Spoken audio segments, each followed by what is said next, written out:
melayani dalam kemanusiaan. Kita akan masuk kepada pembahasan kita, yakni transendensi dan imanensi.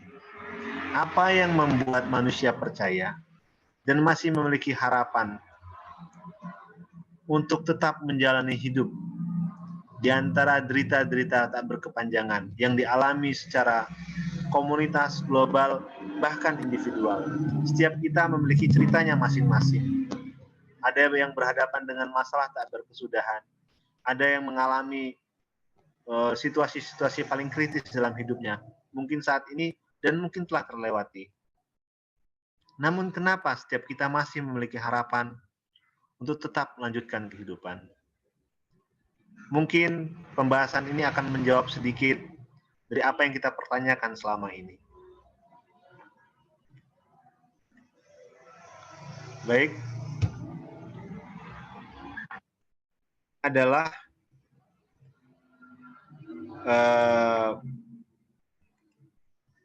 mohon kepada moderator untuk menenablekan share screen, karena saya akan share PowerPoint. Baik, sebentar Bung Wis.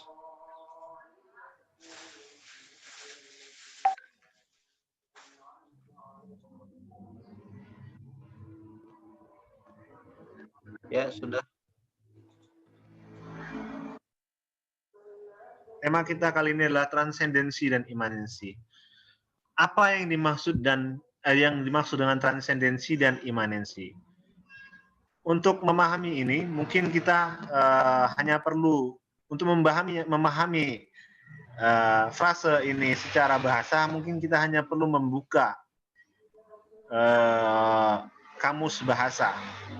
Namun untuk mendalami dan membuat kita mengerti secara esensial makna dari yang terkandung dalam transendensi dan imanensi ini, kita perlu melakukan review terhadap beberapa pandangan.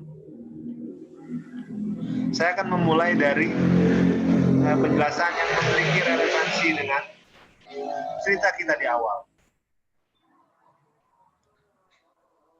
Transendensi berakar dari kata transcendence, transcendere. Ini adalah bahasa Latin yang artinya melampaui. Bahasa transendensi sering digunakan dalam kajian-kajian filsafat untuk menjelaskan tentang sesuatu atau alam yang bersifat ilahi yang menjadi sebab bagi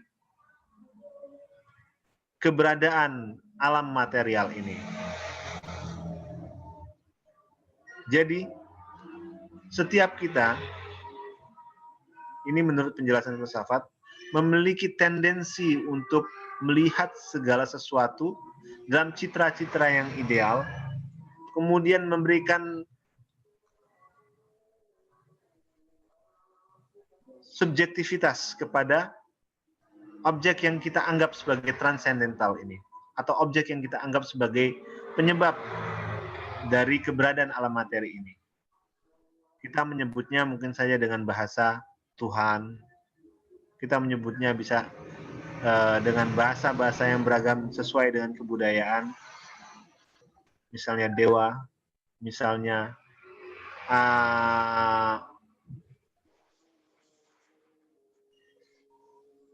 Allah, misalnya banyak sekali sebutan-sebutan yang berakar dari tradisi teologi yang berbeda. Nah, citra-citra ideal inilah yang kita sebut dengan transendensi. Kemudian, citra-citra ideal ini, yang transenden ini, yang ilahi ini, setelah kita beri predikat subjek kepadanya, kita anggap sebagai sesuatu yang bersifat personal. Kemudian citra ini kita imanensikan, kita benamkan, kita sematkan dalam diri kita citrakan sesuai dengan citra-citra kita, sehingga ia berkembang menjadi sesuatu yang kita percaya.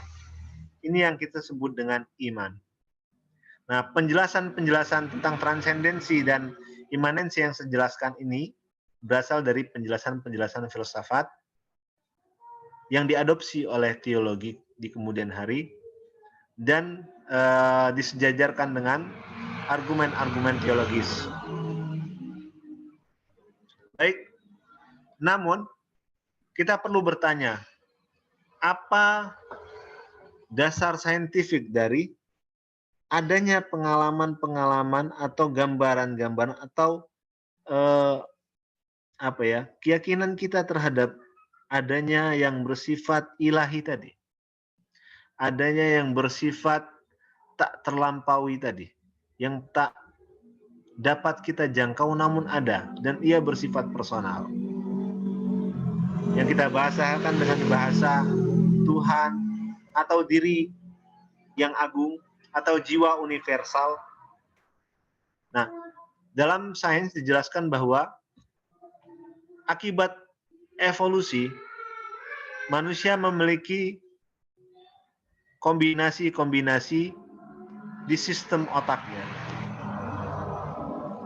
Bagian pertama yang berkembang dalam diri manusia adalah otak reptil atau reptilian brain, yang fungsinya adalah untuk mengamankan dan melakukan tindakan-tindakan instinktif.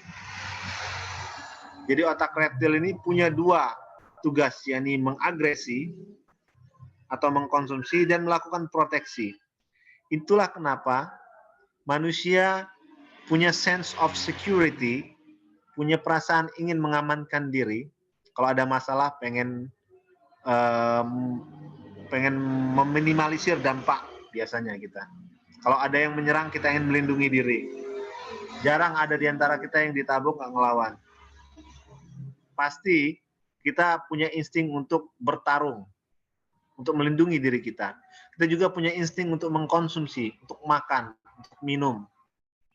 Inilah yang mendorong, otak reptil inilah yang mendorong aktivitas-aktivitas manusia untuk memenuhi kebutuhan-kebutuhan apetitifnya. Kemudian dalam suatu waktu yang tak dapat ditentukan, otak manusia berkembang. Muncullah otak mamalia atau disebut juga dengan limbic system.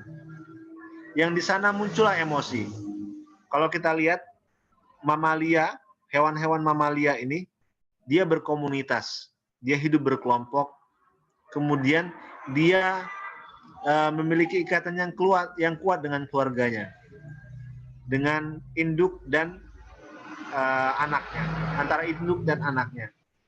Dan beberapa mamalia hidup secara monogamus.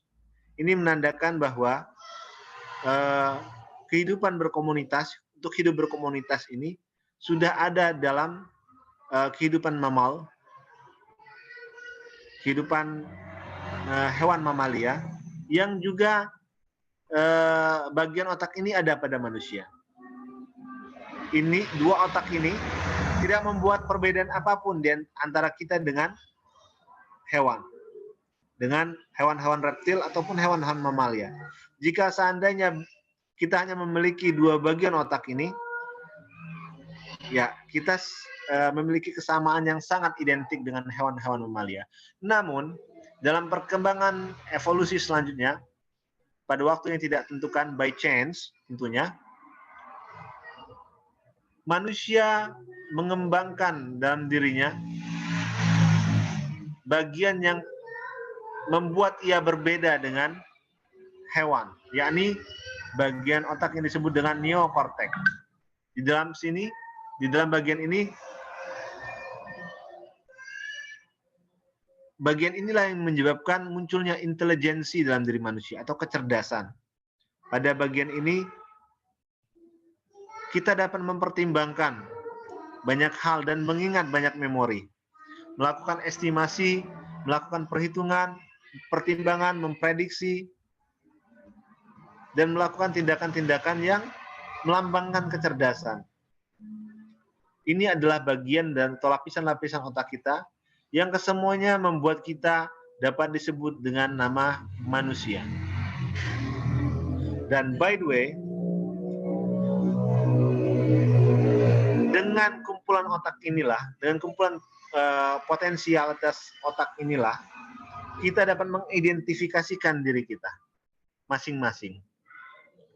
Kita menyebut diri kita aku. Aku. Namun,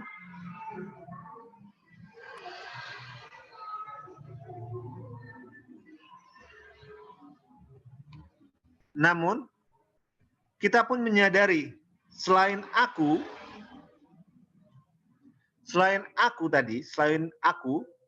ada aku yang lebih besar.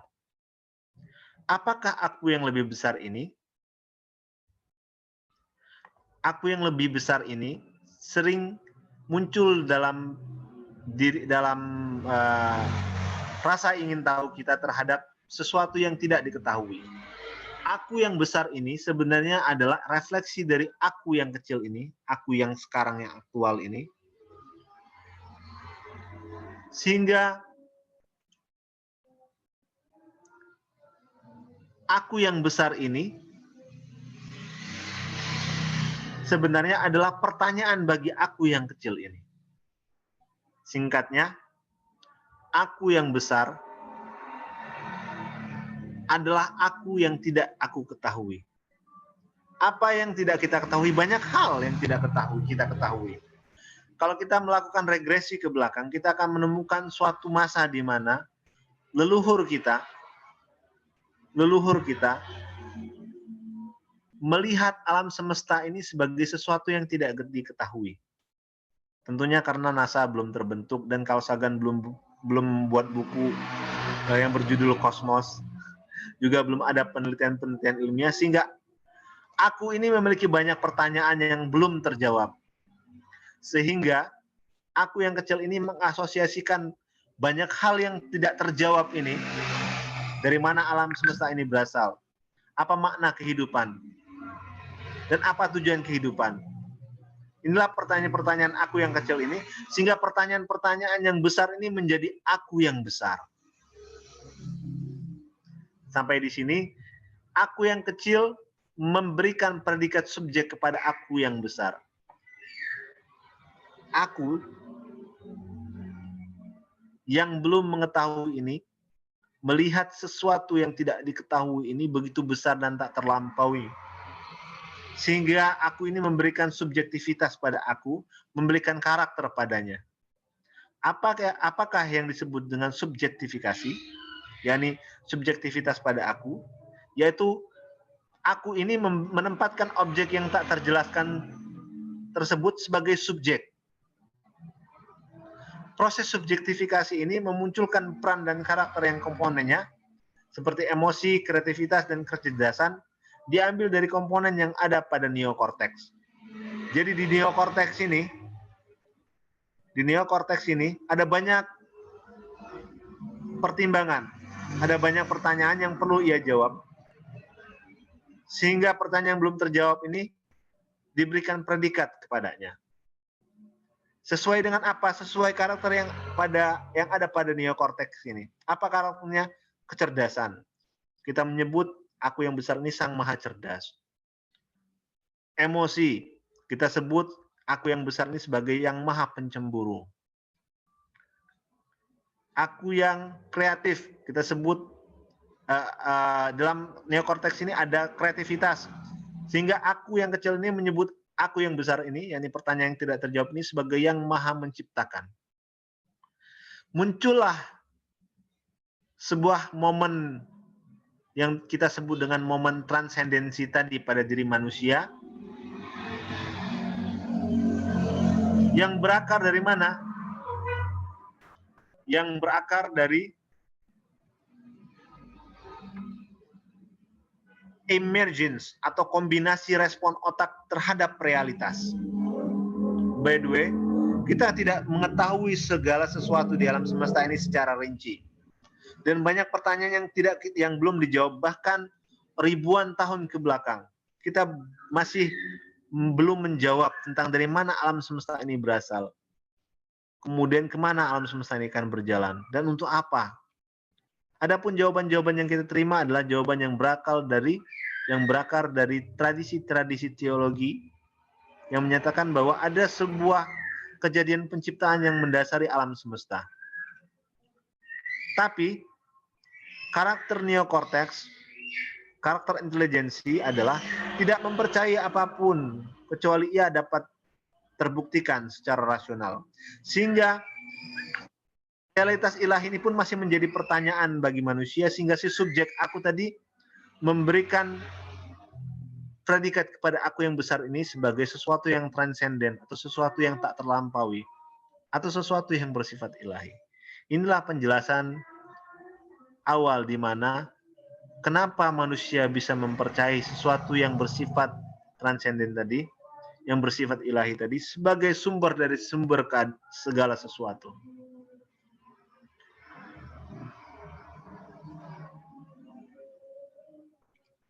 Selain dari aktivitas otak tadi, selain daripada evolusi otak tadi, kita menyaksikan bahwa manusia mengalami banyak pengalaman dalam kehidupannya.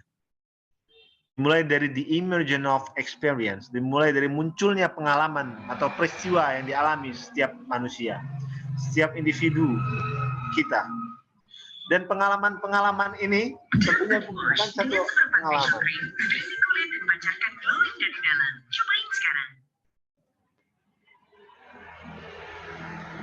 Dan pengalaman-pengalaman ini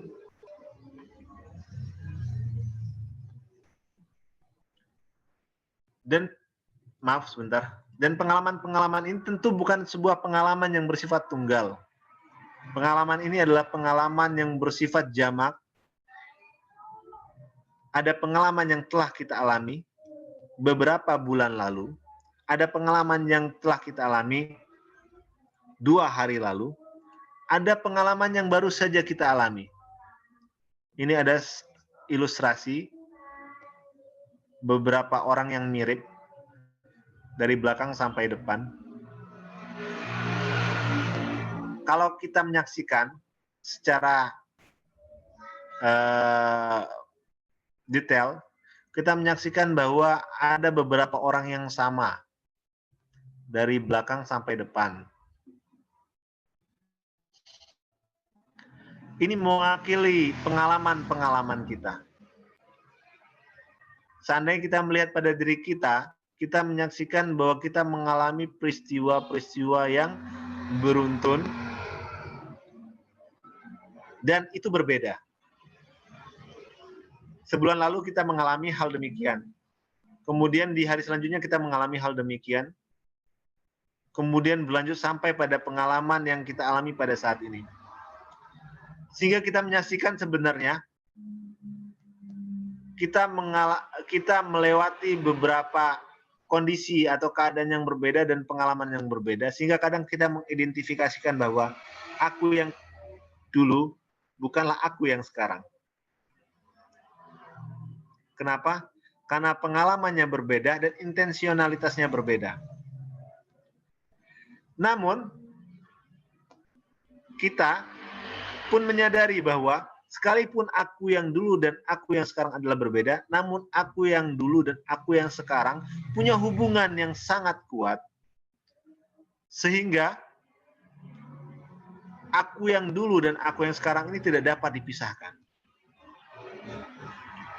Kita mengalami banyak pengalaman, banyak kejadian yang memecah-mecah diri kita menjadi beberapa diri yang berbeda dan tidak identik, namun terdefinisikan sebagai diri yang mengalami sebuah ekspansi pengalaman. Nah, akumulasi dari pengalaman inilah yang membentuk konsep dalam diri kita, yang membuat kita kadang-kadang melampaui diri kita sendiri.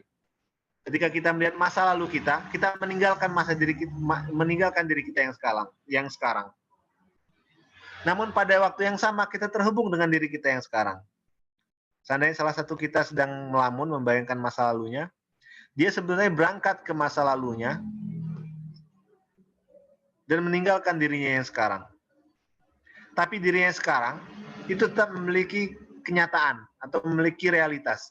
Hanya saja hubungannya dengan yang dirinya sekarang sedang berada dalam kondisi yang sangat rendah. Ini menunjukkan bahwa transendensi mungkin saja sebagai suatu fenomena atau sebagai suatu kejadian di mana manusia sedang menghubung-hubungkan seluruh pengalamannya, mengakumulasikan seluruh pengalamannya menjadi sesuatu yang dirinya sekaligus bukan dirinya. Ini adalah watak dari ekspansi pengalaman yang berakibat pada munculnya transendensi pada diri manusia. Baik, selanjutnya. Lalu apa yang dapat kita pahami dari penjelasan ini? Yang pertama bahwa kita adalah kesadaran, pikiran, imajinasi, dan tubuh. Tapi kita melewati berbagai macam peristiwa. Dari peristiwa-peristiwa ini, kita mengalami kepingan-kepingan diri kita sendiri. Seandainya ini ada dua peristiwa, ada dua kepingan diri kita. Namun, kepingan-kepingan peristiwa ini terhubung dalam akumulasi peristiwa, akumulasi pengalaman yang dialami oleh subjek, yaitu aku tadi, yang diinterpretasikan sebagai jiwa atau efek kombinasi agregat atau the ultimate emergence of biogenesis data, atau efek dari kombinasi data-data biologis, yakni DNA, yang terlibat dalam peristiwa, sehingga dari seluruh peristiwa ini, dia memiliki kapasitas untuk melampaui dirinya. Apa yang dimaksud dengan melampaui dirinya? Yakni mengenang masa lalu dan mengestimasikan masa depan. Masa lalu adalah sesuatu yang ia ketahui dengan jelas, dan masa depan adalah sesuatu yang tidak diketahuinya dengan jelas. Ketika dia melihat kepada masa depan, dia mengalami transendensi, yakni melampaui dirinya sendiri. Ketika dia melihat masa lalu, dia mengalami suatu imanensi, yakni menyadari bahwa peristiwa masa depan yang akan datang ini adalah efek-efek dari peristiwa-peristiwa masa lalu, atau peristiwa masa lalu ini adalah refleksi dari peristiwa-peristiwa masa depan. Nah, setiap kita pasti menyadari bahwa banyak kepingan-kepingan peristiwa yang membuat kita menafsirkan peristiwa-peristiwa tersebut dengan berbagai kaidah-kaidah moral, mungkin saja dengan menafsirkan kejadian yang pernah kita alami sebagai sebagai, misalnya ada kata-kata yang ada pepatah yang pernah kita kenal dengan guru adalah pengalaman. Ada yang menafsirkan masa lalunya sebagai pelajaran. Nah, penafsiran-penafsiran ini sebenarnya refleksi kita, antisipasi kita terhadap masa depan yang tidak kita ketahui ini. Seandainya manusia bisa melihat masa lalu dan masa depan dalam format transendensi dan imanensi ini, tentu saja manusia bisa melihat apa saja yang tidak diketahuinya sebagai sesuatu yang bersifat transenden. Contoh pertanyaan yang paling ultimate, atau pertanyaan yang paling paling berat bagi manusia adalah pertanyaan tentang dari mana alam semesta ini berasal. Karena manusia tidak mengetahuinya secara pasti, muncul watak transendensi dalam manusia ini yang mengakibatkan muncullah keyakinan terhadap yang bersifat ilahi. Nah, ini ada salah satu lukisan Michelangelo. Kalau kita lihat secara sekilas, mungkin ada yang bilang ini lukisan Zeus. Sebenarnya ini bukan lukisan Zeus, ini lukisan Michelangelo, seorang seniman masa lalu yang terkenal, dan Michelangelo menyatakan bahwa lukisan ini adalah lukisan tentang Allah, tentang Tuhan, yang sedang menciptakan gelap dan terang. Nah, lukisan ini akan membawa kita pada pemahaman tentang apa yang tidak terfikirkan, dan apa yang terfikirkan, dan apa yang nyata.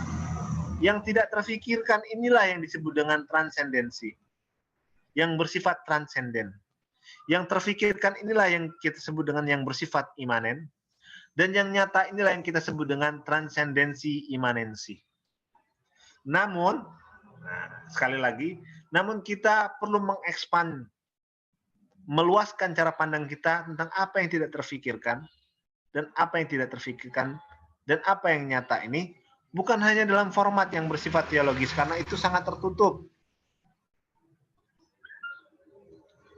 Baik, nah, para filosof memiliki tendensi yang kuat untuk meyakini bahwa ada alam yang bersifat ideal, yang representasinya terdapat dalam kesadaran dan pikiran manusia. Kita sudah bahas kesadaran kemarin, mohon disambungkan. Hal-hal yang bersifat ideal inilah yang dianggap bersifat esensial dan merupakan sumber dan akhir segalanya, yakni Tuhan maksudnya. Pandangan ini kemudian diadopsi atau bahkan disejajarkan dengan argumen-argumen teologis. Kita manusia tidak dapat mencapainya, namun hanya dapat merasakannya sebagai sesuatu yang melampaui segalanya. Inilah transendensi. Dengan segala keterbatasan manusia, manusia ingin mengcapture, ingin mengambil bagian-bagian dari sesuatu yang tidak diketahui ini untuk disimpan dalam benaknya dan diceritakan kembali. Dalam bentuk apa? Dalam bentuk scripture, dalam bentuk mungkin kitab suci, mungkin juga folklore, mungkin juga mitologi. Yang diceritakan kembali, inilah yang disebut dengan imanensi.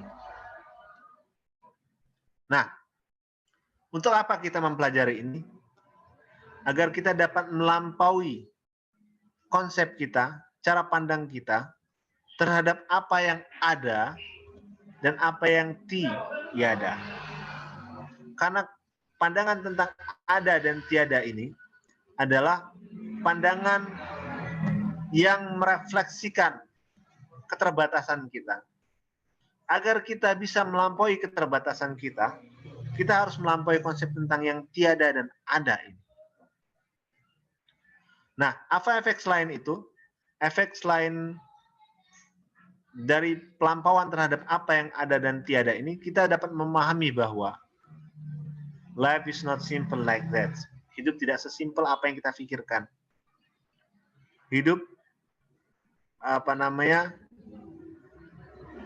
memiliki banyak cerita, hidup memiliki banyak makna yang nggak harus kita percaya semua, yang nggak harus kita tidak percaya semua. Hidup ini punya sistem moral, karena banyak sekali karya-karya atau diskusi-diskusi atau bahkan perdebatan-perdebatan mengenai moralitas. Tapi kita juga tidak harus percaya pada suatu sistem moral tertentu.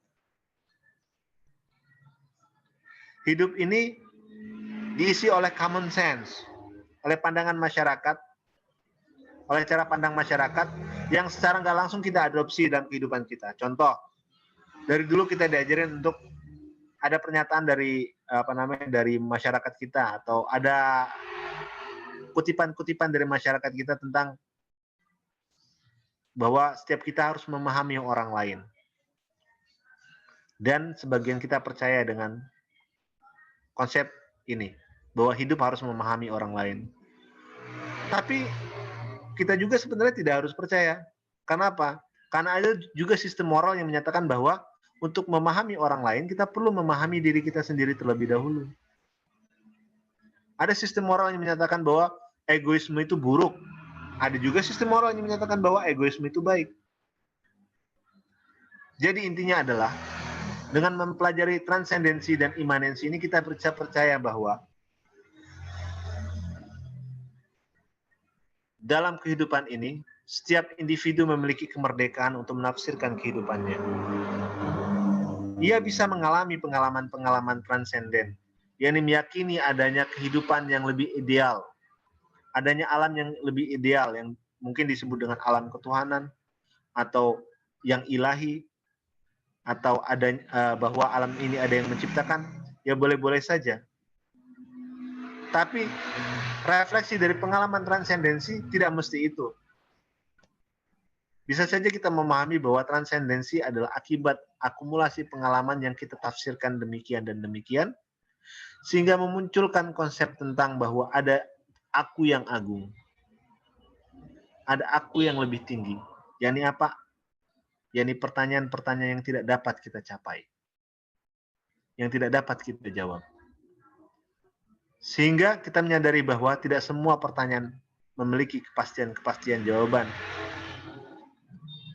Dengan begini kita menyadari bahwa tidak sepatutnya setiap kita punya perasaan atau punya tendensi untuk merasa memonopoli kebenaran.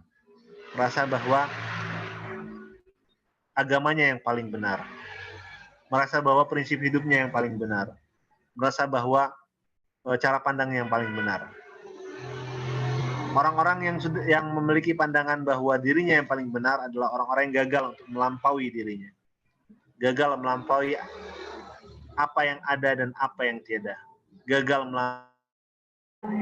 Terima kasih, saya kembalikan kepada moderator. Kita masuk ke sesi tanya jawab. Baik, terima kasih Bung Bismillah untuk pemaparannya.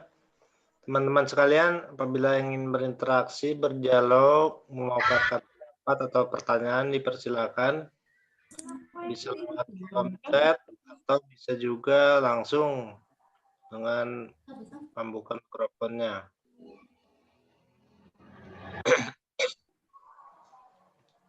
Tadi ada siapa buka mikrofon ya? Silakan teman-teman, kita berinteraksi.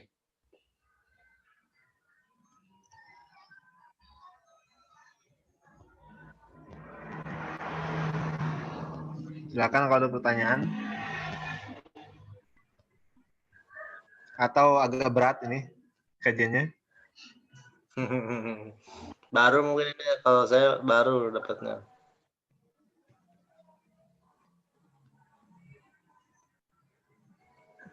Mungkin saya coba memantik diskusi dulu, Bung Bis ya. Silakan.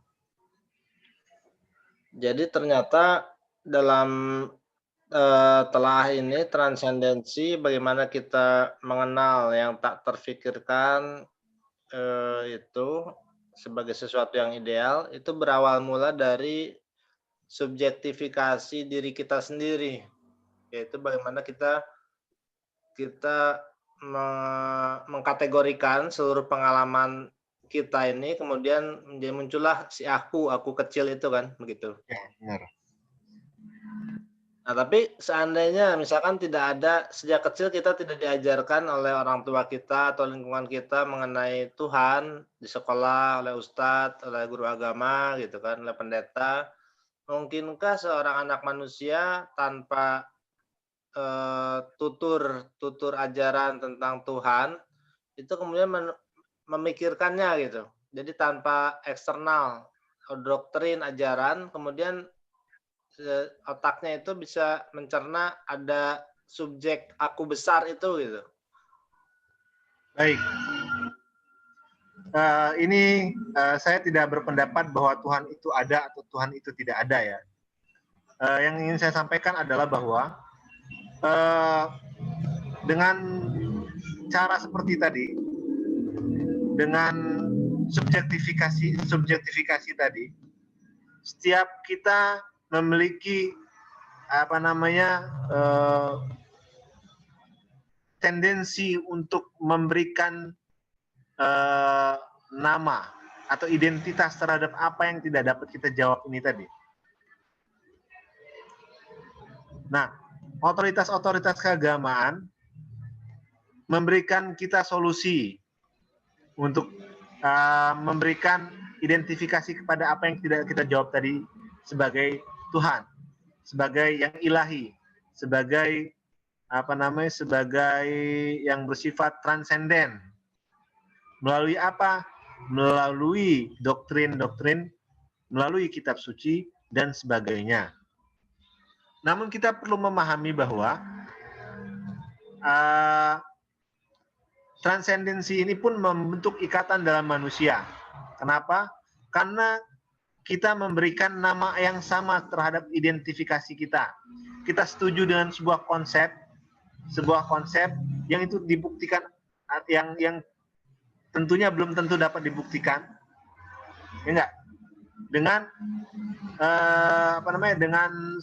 dengan struktur konsep tertentu, kita menjadi terikat dengan konsep ini. Kita menjadi berkomunitas.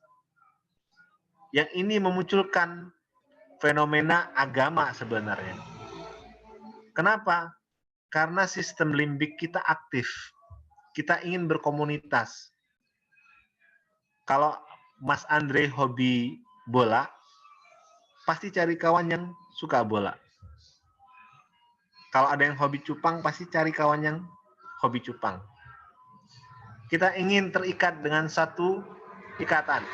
Nah, di tema tentang sesuatu yang tidak dapat kita jawab ini pun, kita ingin mengikatkan diri dengan satu sama lain. Kita ingin membentuk masyarakat yang mendasari masyarakatnya dengan sebuah konsep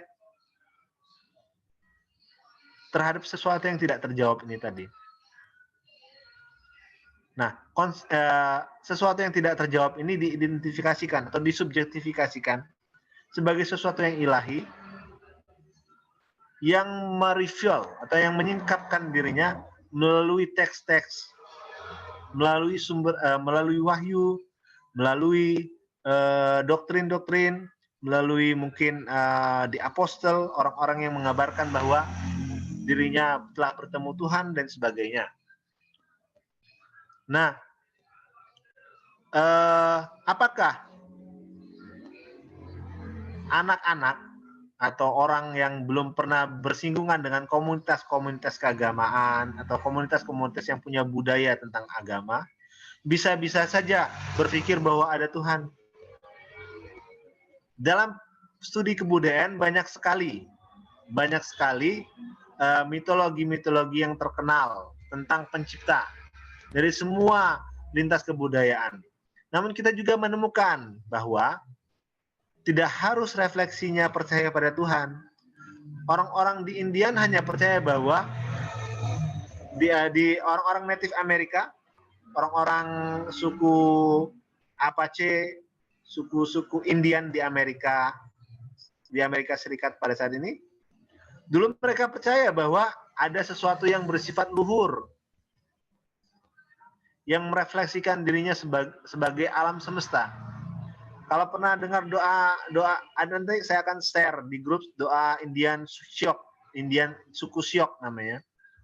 Ada salah satu kutipan doa yang berbunyi, wahai yang maha agung, wahai yang suaranya kudengar pada angin yang bergemuruh. Mereka melihat bahwa alam inilah yang bersifat ilahi tadi, bukan sesuatu yang di sana. Dia melihat bahwa alam ini hidup. Alam ini, gunung-gunung yang mereka lewati itu hidup. Pohon-pohon yang mereka lewati itu hidup. Angin yang menerpa tubuh mereka itu hidup.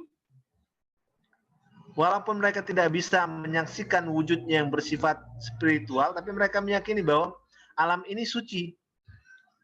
Nah, sebenarnya nenek moyang kita dulu punya anggapan seperti ini. Buktinya gini, ada nggak mitos-mitos yang berkembang di kalangan kita? Jangan nebang pohon di gunung itu, nanti kualat. Sebenarnya mitos-mitos ini berkembang karena ada pandangan pada zaman dulu bahwa gunung-gunung itu suci, jangan dirusak. Kalau tidak, ada akibat buruk bagi manusia. Mungkin longsor, mungkin banjir. Jangan buang sampah sembarangan, atau jangan berkata-kata kotor di lingkungan di daerah ini atau di sungai ini, nanti celaka. Sebenarnya pandangan ini berakar dari pandangan bahwa yang transenden itu yang kita alami ini, gitu. Karena apa? Yang kita alami ini belum semuanya terjawab. Yang ilahi ini adalah yang kita alami, dan yang kita alami sebenarnya adalah misteri itu sendiri, yang maha gaib itu sendiri. Jadi, Contoh lagi, misalnya seperti Buddha, Siddhartha Gautama tidak punya konsep tentang Tuhan, nggak bicara Tuhan dia. Tapi dari ajaran-ajarannya kita menyaksikan bahwa dia telah melampaui dirinya sendiri. Ada salah satu mantra di Buddhisme seperti mantra Prajnaparamita. Itu di akhir kalimat ada gate gate paragate parasam gate bodhiswaha. Artinya pergilah, lampaui dirimu sendiri. Dia tidak bicara tentang Tuhan, dia bicara tentang kalau kita ingin menemukan jawaban terhadap alam semesta ini, kita harus melampaui diri kita sendiri, kita harus pergi. Jadi setiap kebudayaan menafsirkan fenomena transendensi yang terjadi pada diri manusia ini dengan cara yang beragam. Di Arab orang percaya pada konsep kitab suci yang disampaikan oleh para nabi, di Israel pun begitu, mereka percaya pada para nabi, di Kristianitas pun begitu. Dalam agama dharmik banyak sekali konsep tentang transendensi.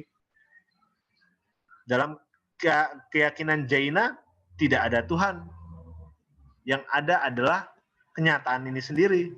Namun kita dapat mencapai ketenangan batin melampaui diri kita sendiri. Begitupun dalam Buddhisme, begitupun dalam Hinduisme. Konsep-konsep tentang Iswara atau dewa-dewa dalam agama Hindu mengindikasikan yang punya hubungan dengan alam semesta, seperti misalnya Suryadev, dewa Surya yang dilambangkan dengan matahari yang kita nikmatin setiap hari. Indradev, dewa Indra yang berwenang terhadap kesenangan indrawi kita, yang kita alami sensasi-sensasi indra ini dalam tubuh kita. Mereka yang ilahi itu yang kita alami ini tadi, matahari yang bersinar itulah yang bersifat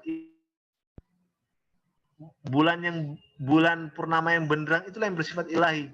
Karena apa? Ia melambangkan keluar biasaan. Ia melambangkan keluar biasaan yang tidak bisa kita pahami. Jadi muncul personifikasi terhadap yang transenden ini. Nah, yang kita imani dalam pikiran kita, dalam iman ini sendiri, kita punya konsep sendiri tentang iman kita. Ini semua kita percaya tentang eksistensi Tuhan. Tapi cara kita menafsirkan Tuhan itu berbeda.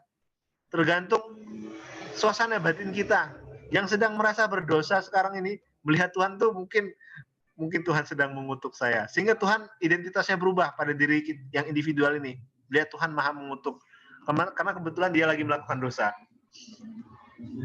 Mungkin di antara kita ada yang sedang dapat kelimpahan rezeki.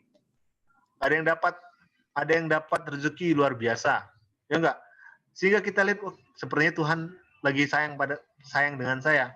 Sehingga dia melihat Tuhan pada waktu itu dengan identitas yang maha penyayang. Jadi gini, cara menafsirkan pengalaman transendensi ini dalam individual pun berbeda, dalam komunitas masyarakat pun berbeda, dalam sebuah kebudayaan pun berbeda. Intinya adalah bahwa pengalaman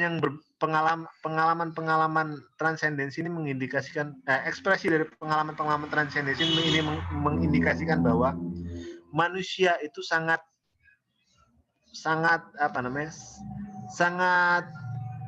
luas dan ia tidak dapat dikecilkan dalam satu pandangan. Seperti itu. Ini ada pertanyaan baru lagi. Mas, sebelumnya Pak, izin bertanya, dalam agama apakah konsep Wihidatul Wujud itu adalah konsep Islam yang pas seperti Ibnu Arabi, Syekh Siti Jenar Al-Halaj, Ibrahim bin Adam, sedangkan mereka sufi besar? Baik, sebenarnya kita tidak dalam membahas ini, kita membahas tentang transendensi dan imanensi. Namun saya punya sedikit pengetahuan tentang ini. Jadi konsep Wihidatul Wujud ini sendiri adalah konsep esoterisme. Nah, sekarang kita baca figur-figur besar seperti Ibnu Arabi, Syekh Siti Jenar Al-Haraj, Ibrahim bin Adam. Mereka adalah para sufi yang mengalami pengalaman Wihidatul Wujud atau pengalaman kebersatuan antara insan dan Tuhan, antara makhluk dan khalik. Yang kalau kita baca buku-buku seperti buku At-Tahawiyah, buku-buku seperti buku-buku akidah yang standar, kita akan melihat bahwa kok ada perbedaan antara para sufi ini dan para teolog yang kita dan para teolog, para akidah, para guru akidah yang kita baca bukunya. Ini kan dua pengalaman transendensi, ini kan pengalaman transendensi yang sama, kok ekspresinya bisa berbeda. Tapi kita nggak bisa mengklaim mana yang benar, mana yang salah. Karena ini adalah ekspresi dari pengalaman diri masing-masing. Intensionalitasnya berbeda. Pengalamannya pun berbeda. Guru akidah yang hanya membaca At-Tahawiyah atau hanya membaca buku Said Sabiq tentang akidah, mungkin dia akan melihat bahwa pandangan wujud ini adalah pandangan yang sesat dan tidak dapat diterima dalam akidah Islam. Tapi kalau kita membaca buku Ibnu Arabi, Syekh Siti Jenar, Al-Halaj, Ibrahim bin Adam, mereka menggunakan teks-teks juga kok. Banyak hadis yang mereka gunakan, banyak ayat Quran yang mereka gunakan. Ini mengindikasikan bahwa sebenarnya potensi pengalaman transendensinya sama, tapi represi peristiwanya pun berbeda, sehingga mengalami pengalaman yang berbeda. Ini dalam satu agama bisa cara pandangnya berbeda tentang Tuhan. Apalagi dalam berbeda agama, apalagi berbeda individual. Masalah pas yang tidak pasnya, that is not my authority. Itu bukan otoritas saya, and that is not your authority. Bukan otoritas kalian. Kenapa? There is no authority in it. Nggak ada otoritas di sini. Kalau mau percaya tentang konsep akidahnya teolog ya silakan, mau percaya pada konsep akidahnya para sufi silakan. Tidak mau berakidah pun sebenarnya silakan. Karena apa? Karena you have authority to yourself. Kalian punya otoritas terhadap diri kalian sendiri. Karena kebenaran itu bukan doktrin. Karena kebenaran itu bukan dogma. Kebenaran itu apa yang kalian saksikan. Baik secara lahiriah maupun secara batiniah. Baik, ada lagi pertanyaan? Silakan, Bung Andri. Ya, silakan teman-teman sekalian, kalau masih ada pertanyaan bisa di kolom chat atau langsung interaksi, bisa raise hand ya.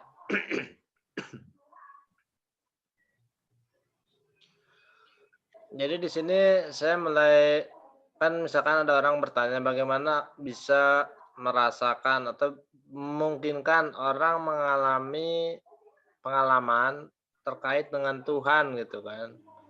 Kemudian dalam presentasi Bung Bis ini terjelaskan gitu, mencoba menjelaskan prosesnya itu, bagaimana pengalaman ketuhanan itu jadi mungkin dirasakan dengan penjelasan otak itu tadi.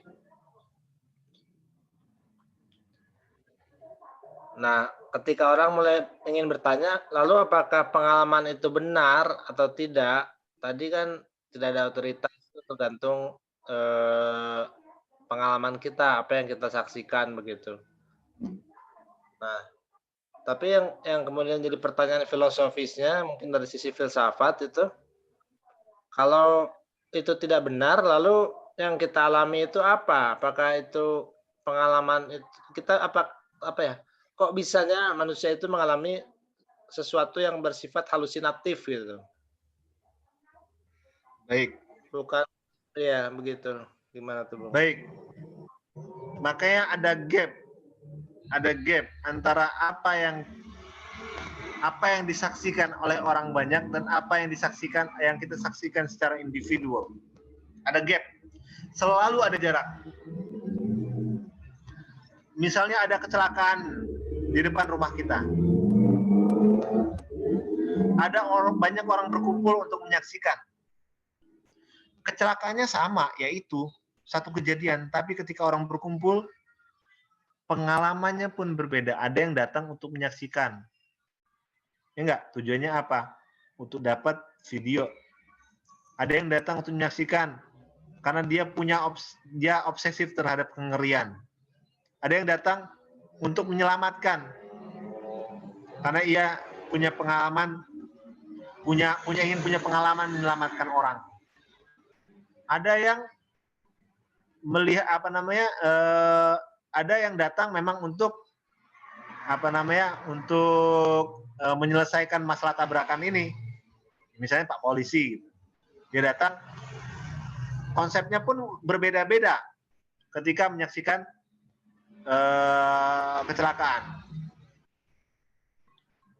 Ini menandakan bahwa kenyataan yang sama yang kita saksikan membentuk pengalaman-pengalaman yang berbeda yang kita saksikan.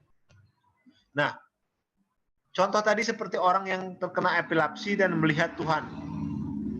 Itu karena terjadi aktivitas yang sangat intens di lobus temporalnya. Jadi di neokorteks ini ada suatu wilayah namanya lobus temporal di otak kita yang punya hubungan dengan dengan spiritualitas. Nah, penyaksian terhadap sesuatu yang tidak ada atau yang disaksikan oleh diri kita sendiri ini tidak dapat ditafsirkan oleh orang lain. Ya enggak? Kenapa? Karena untuk menyatakan ini patologis atau bukan patologis, ada ilmunya. Seandainya secara sains itu disebut patologis, kita harus mengakui itu patologis. Itu penyakit. Kenapa? Karena ini sains. Karena ada standar di sains. Kayak gitu. Nah, kalau seandainya di spiritualitas itu dikonfirmasi bahwa itu adalah pengalaman spiritual, orang-orang spiritual pun tidak bisa memaksa orang-orang sains untuk percaya bahwa itu pengalaman spiritual, karena standarnya nggak masuk. Orang-orang sains melihat bahwa ya ada yang bersifat yang bisa diasosiasikan sebagai yang bersifat spiritual dalam aktivitas otak manusia, misalnya tentang emosi, cinta manusia yang emosi manusia yang positif seperti cinta kasih, empati, itu bersifat spiritual katanya. Dan itu baik, dan itu bukan patologis. Kenapa? Karena itu menandakan adanya aktivitas yang baik di otak. Tapi terkait halusinasi, menyaksikan wujud-wujud yang tidak dapat disaksikan oleh orang lain, ini patologis. Misalnya menyaksikan malaikat dari langit turun, yang malaikat bersayap turun dari langit, kemudian menyampaikan kata-kata Tuhan. Dan dia saksikan secara material di situ, ada orang bersayap turun kepadanya. Yang ini secara logis nggak mungkin. Kenapa? Tidak ada manusia bersayap di alam ini. Ini bisa dipastikan sebagai halusinasi secara sains. Nah, kita bisa membatasi antara halusinasi dan bukan halusinasi pada dampak-dampaknya. Jika dampak-dampaknya itu membuat orang semakin destruktif, pasti ini patologis. Misalnya, orang mengaku menyaksikan Tuhan, kemudian menyampaikan wahyu kepadanya, tapi memerintahkan untuk membunuh orang, atau memerintahkan untuk melakukan tindakan-tindakan yang membahayakan diri, membahayakan jiwa.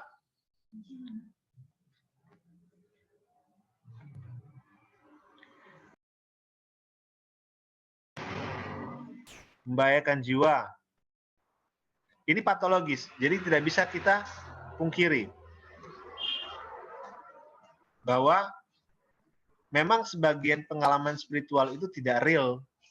Yang dianggap pengalaman spiritual itu tidak real, tapi melainkan representasi dari kerusakan-kerusakan pada otak manusia. Oke, baik, ke pertanyaan selanjutnya. Bagaimana menurut Islam tentang budaya masyarakat yang mengantarkan sesembahan ke suatu tempat keramat? Baik, ini pun suatu gejala kebudayaan ya. Gejala kebudayaan ini muncul dalam masyarakat kita berdasarkan evolusi kebudayaan itu sendiri, yang merupakan pengaruh dari perkembangan kognitif manusia. Apa itu perkembangan kognitif? Yakni tingkat kecerdasan manusia. Tapi kita perlu tahu bahwa di atas kecerdasan ada kebijaksanaan, ada pengajaran, ada tata nilai yang ingin diajarkan, yang ditransmisikan dari generasi ke generasi. Kita dapat mengasumsikan juga bahwa mungkin saja tradisi mengantarkan sesembahan ke suatu tempat keramat adalah refleksi dari cara orang tua kita, cara leluhur kita mengajarkan kita untuk menghormati orang-orang yang memiliki jasa terhadap masyarakat. Ya, mungkin saja sebagian kita menganggap ini adalah ajaran yang syirik atau ajaran yang yang tidak religius atau bahkan ajaran yang bersifat klinik. Tapi kalau kita mau mengkonfirmasi lagi kepada orang-orang tua kita, kepada masyarakat sesepuh-sesepuh kita, mungkin ada pengajaran, ada nilai-nilai yang ingin disampaikan dari aktivitas kebudayaan ini. Oke? Selanjutnya, bagaimana pengalaman negatif itu bisa mendekatkan diri kepada Allah, sedangkan banyak masyarakat itu beranggapan orang melakukan dosa itu kucikan dari Allah atau merasa sudah berbuat baik lagi. Oke? Pengalaman-pengalaman itu sebenarnya tidak dapat diasosiasikan sebagai positif atau negatif. Pengalamannya pengalaman aja. Keterbatasan inspirasi kita, keterbatasan cara pandang kita yang memilah antara positif dan negatif. Mungkin ada yang melakukan tindakan immoral di antara kita. Tapi nilai itu, standar itu pun yang kita gunakan adalah standar umum, standar yang dibentuk. Bahkan itu sebenarnya bukan standar. Kita percaya bahwa itu buruk tanpa menganalisa lagi. Kita sering menilai suatu perbuatan berdasarkan standar common sense namanya. Standar masyarakat. Yang ternyata kalau kita teliti lagi ya, kok bisa ya nilai seperti ini dianggap buruk? Kenapa? Karena masyarakat kita ini menanamkan nilai, mengabsorb nilai atau mengakuisisi nilai secara sporadik. Jadi gini, tindakan-tindakan yang dianggap negatif, dianggap berdosa itu tidak semuanya atau tidak sepenuhnya sebenarnya berdosa. Ini di luar dari hukum-hukum agama ya. Kita lihat dari sisi kemanusiaan kita. Tidak semua perbuatan yang kita anggap berdosa itu sebenarnya berdosa. Boleh jadi itu perbuatan yang sebenarnya perbuatan yang netral, tapi mungkin tidak pada tempatnya.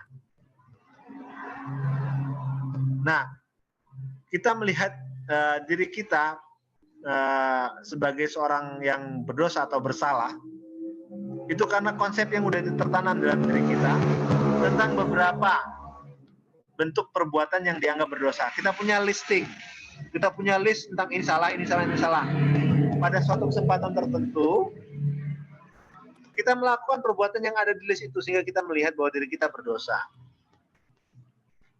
Nah, sebenarnya sebelum masyarakat mengucilkan kita dalam kondisi ini, orang pertama yang mengucilkan diri kita adalah diri kita sendiri. Kenapa? Karena kita menanamkan konsep-konsep ini tadi kepada diri kita. Dan orang yang paling mungkin merasa bersalah, merasa paling berdosa adalah orang yang paling merasa benar.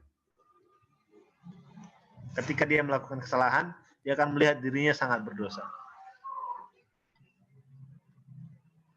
Nah, kenapa?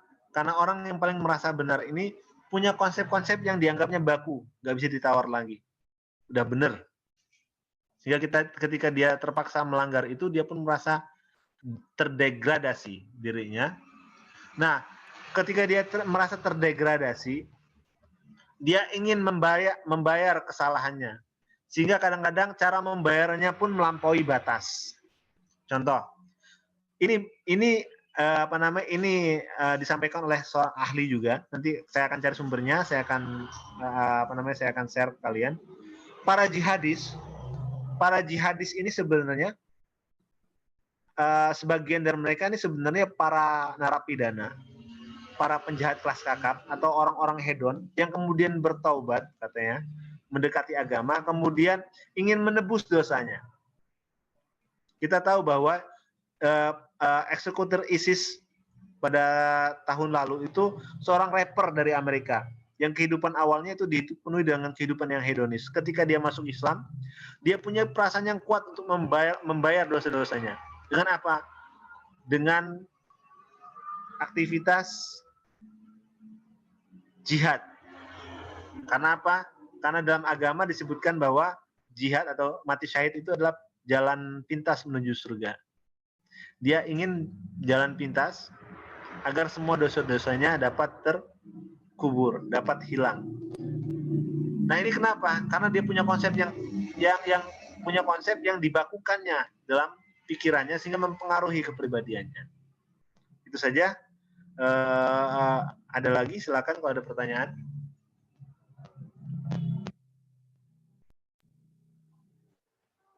Silakan teman-teman kalau ada yang masih ingin bertanya. Ini ada pertanyaan yang masuk ke kolom pribadi saya, private. Assalamualaikum warahmatullahi wabarakatuh. Saya Afrido Ahmad bertanya, apakah ada kaitannya antara alam tak sadar dengan masa depan, seperti yang kita alami dalam mimpi, sehingga mimpi tersebut menjadi kenyataan? Jadi apakah ini ada kaitannya dengan sistem kerja otak?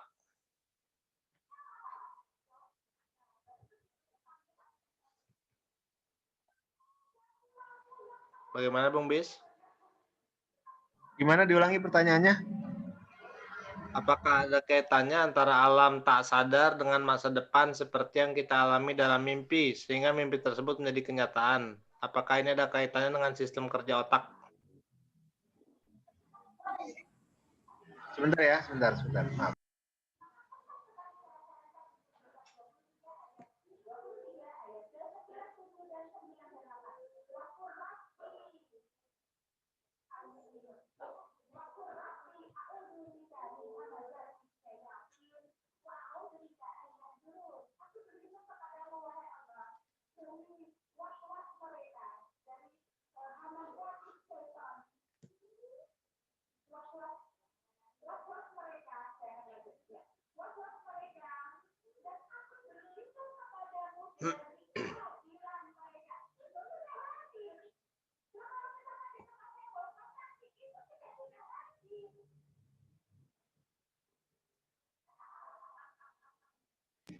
Baik,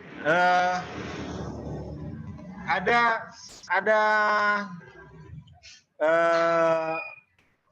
ulasan itu yang menyatakan bahwa Freud atau koleganya, Freud ini seorang psikolog, tokoh psikoanalisis.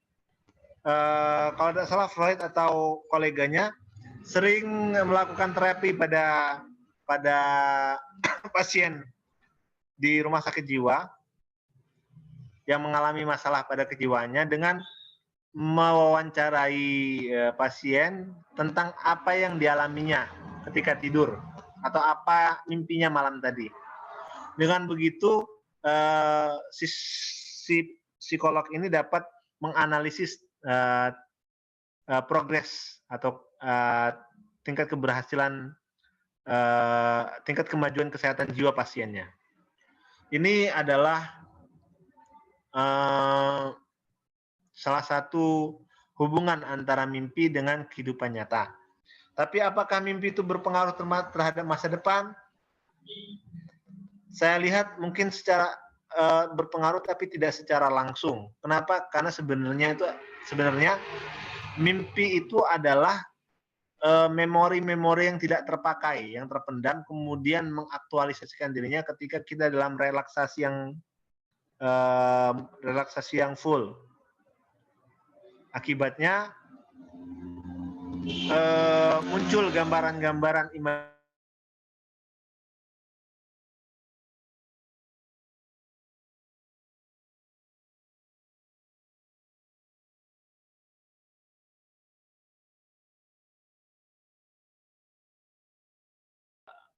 menurut psikologi, mimpi itu kadang adalah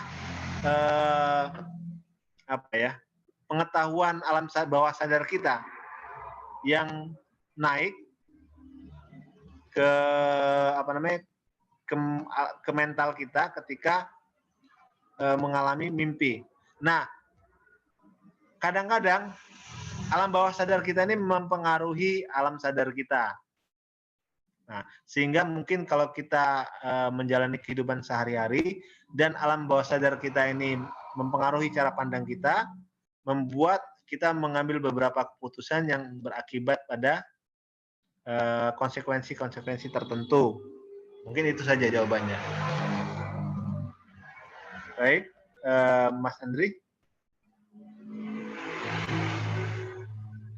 Bagaimana cara manusia kemudian menyadari proses transendensinya? Sepertinya saya sudah ulas dari awal. Ya demikian, kita punya cara yang punya intensitas yang berbeda dalam menyadari transendensi. Caranya gimana? Ya, sangat subjektif, setiap orang punya cara yang berbeda. Itu jadi ketika kita membicarakan transendensi dan imanensi ini tidak seperti kita berbicara bagaimana membuat suatu karya tertentu, ada step-stepnya gitu. Enggak seperti itu.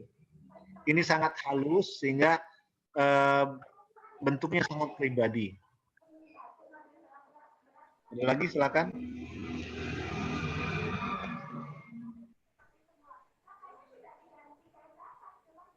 Silakan teman-teman kalau masih ada pertanyaan.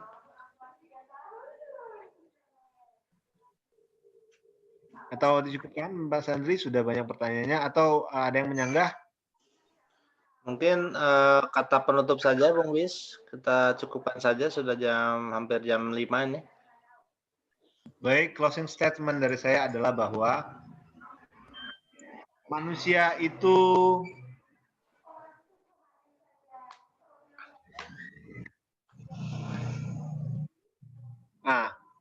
ketika saya tidak bisa lagi menjelaskan manusia ini tadi, ini sebenarnya saya mengalami transendensi.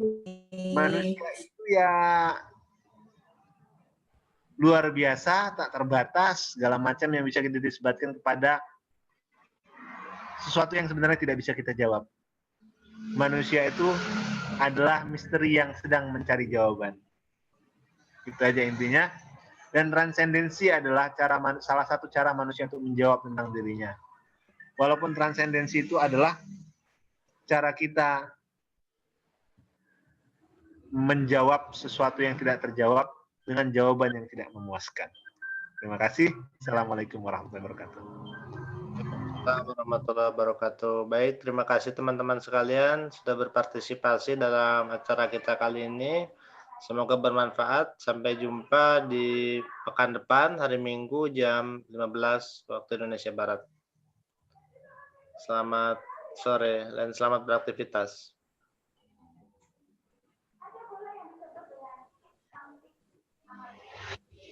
Terima kasih.